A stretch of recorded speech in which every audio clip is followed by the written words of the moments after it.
Has every member voted? Do any members wish to change their vote? Key will be closed and the clerk will take the record. Final vote shows 44 yay, 46 nay. Division B fails. The House will now be on the, let's see, Division A. Okay, the House now has before it, on the sixth order, Division A, which is the only one that survived. No, excuse me. Division B failed, so the House will be on the 14th order of business. And the House has before it Senate Bill 2137.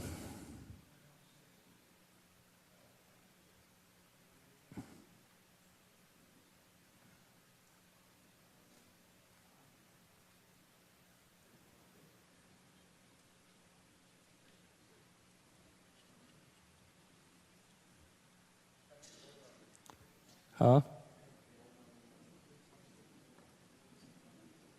Both divisions failed. Right? Mr. Speaker. Representative Porter. Thank you, Mr. Speaker. So both amendments failed. So now the bill itself, what's left of the bill, right, would go to the 14th order, right, and we would vote on the entirety of the bill. Exactly. We're on the 14th order for Senate Bill 2137 because both divisions failed, so there's no division to vote on. So there's no amendment left to vote on.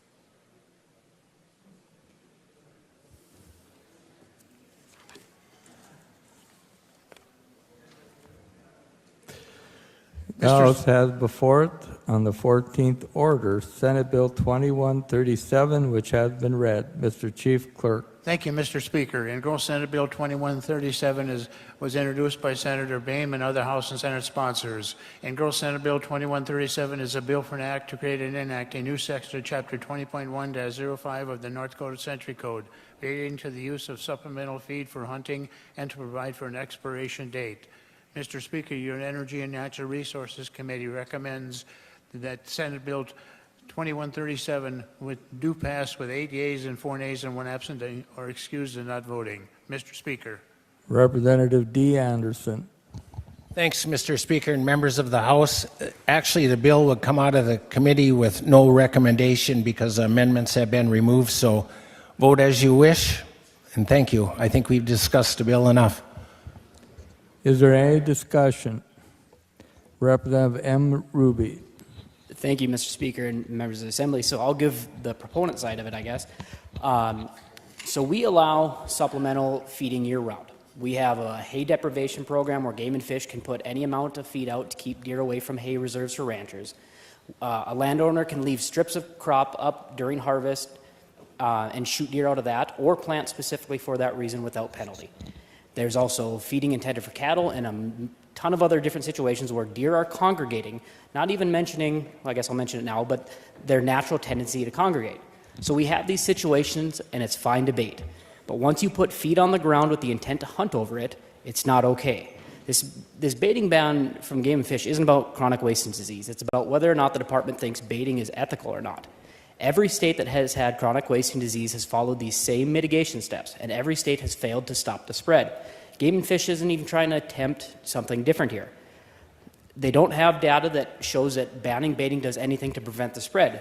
Limiting the options is only going to force deer together in more instances. This approach goes against everything that they claim is the issue.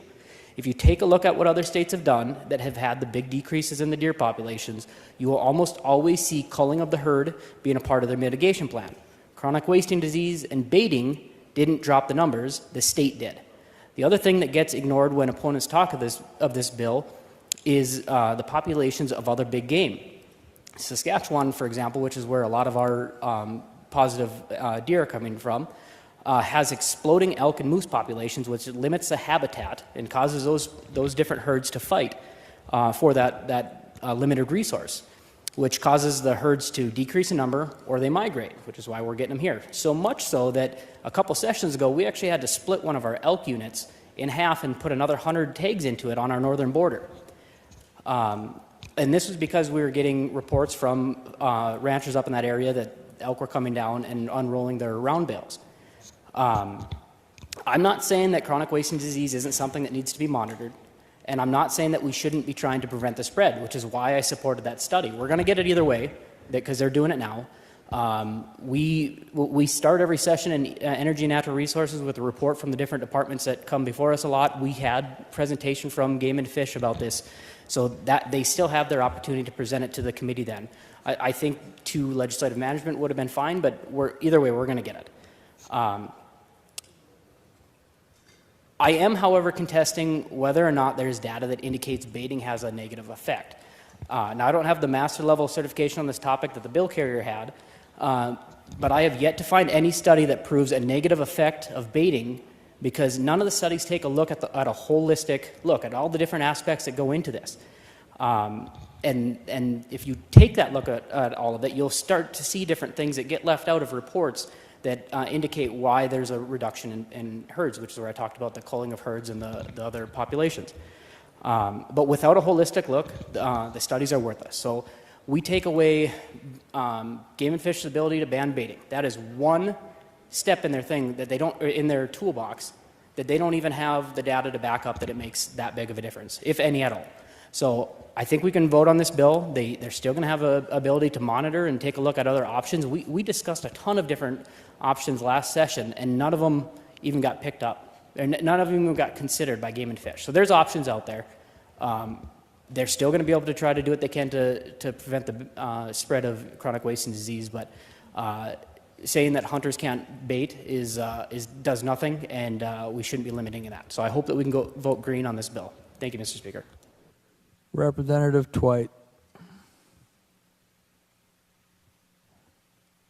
Thank you, Mr. Chairman. And yes, this should be a green vote in the end. The one comment I wanted to make that was not discussed at all previously, Game and Fish themselves plant food plots on a regular basis in just about every district there is. And yes, it helps sustain the deer herd, but it also helps them to congregate. So it's really no different than any other form of baiting, whether it's agriculture production and grain piles or the hunter baiting out there. So the congregation, again, will take place. Thank you. Vote green. Representative Clemene. Mr. Speaker, the version of this bill that comes up on my screen is version 3000, which is the first engrossment with the House amendments that were just defeated. It seems to me that we should be looking at the version 2000, which was the bill as it came from the Senate without the House amendments. That is correct. They're working on it there, it looks like.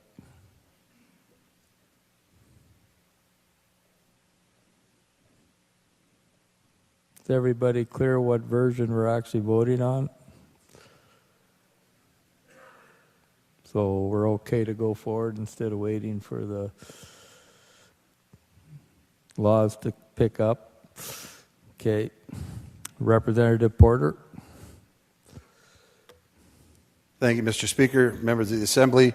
So without the amendments on it, I'm just letting everyone on the committee know that your prior support is voided, and I will be a red vote. The House has before it for final consideration Senate Bill 2137. The clerk will open the key and you may record your vote.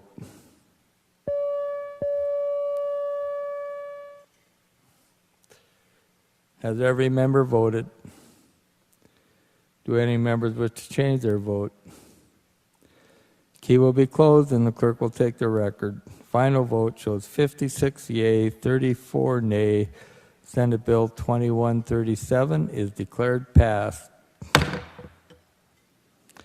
On the eighth order, Representative Bosch. Thank you, Mr. Speaker. I move that Senate Bill 2326 and Senate Bill 2289 on the 14th order of today's calendar be laid over one legislative day. Questions on the motion of Representative Bosch to lay over Senate Bill 2289 and Senate Bill 2326 one legislative day. All those in favor say aye. Opposed? Motion carries. Senate Bill 2289 and Senate Bill 2326 will be laid over one legislative day. Continuing on the 14th order of business.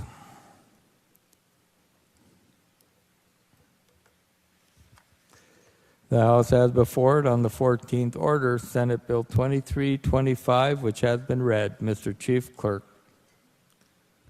Mr. Speaker, Senate Bill 2325 is a bill for an act to create and enact a new section of Chapter 47-05 of the North Dakota Century Code relating to non-federal easements granted on wetland areas. Mr. Speaker, your Energy and Natural Resources Committee, Representative Porter, Chairman, recommends do not pass on Senate Bill 2325 by a vote of 12 yeas, 0 nays, and 1 absent or excused and not voting. Mr. Speaker. Representative D. Anderson. Thanks, Mr. Speaker. Senate Bill 2325 received a 12-0 do not pass out of the committee. What this bill did was a property owner would grant an easement within a wetland of this state to any person except the federal government. The grantor of the easement shall request the Department of Water Resources or their appropriate federal agency to determine the ordinary high water mark of the area subject to the easement. The high water mark determination from the Department of Federal can either be from the Department of Water Resources or their appropriate federal agency.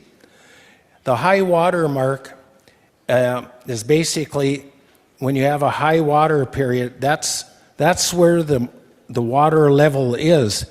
What this bill did, it wants you to measure all the sloughs and small areas if somebody has a problem with the water backing up on their land. And we just felt that in order to do this, it would take a lot of money and it would be difficult to do because you can get a 7-8 inch rain in an area and you're going to see a high water mark, but it'll probably disappear in a couple of weeks. So it's almost impossible to measure this accurately. For that reason, we voted no.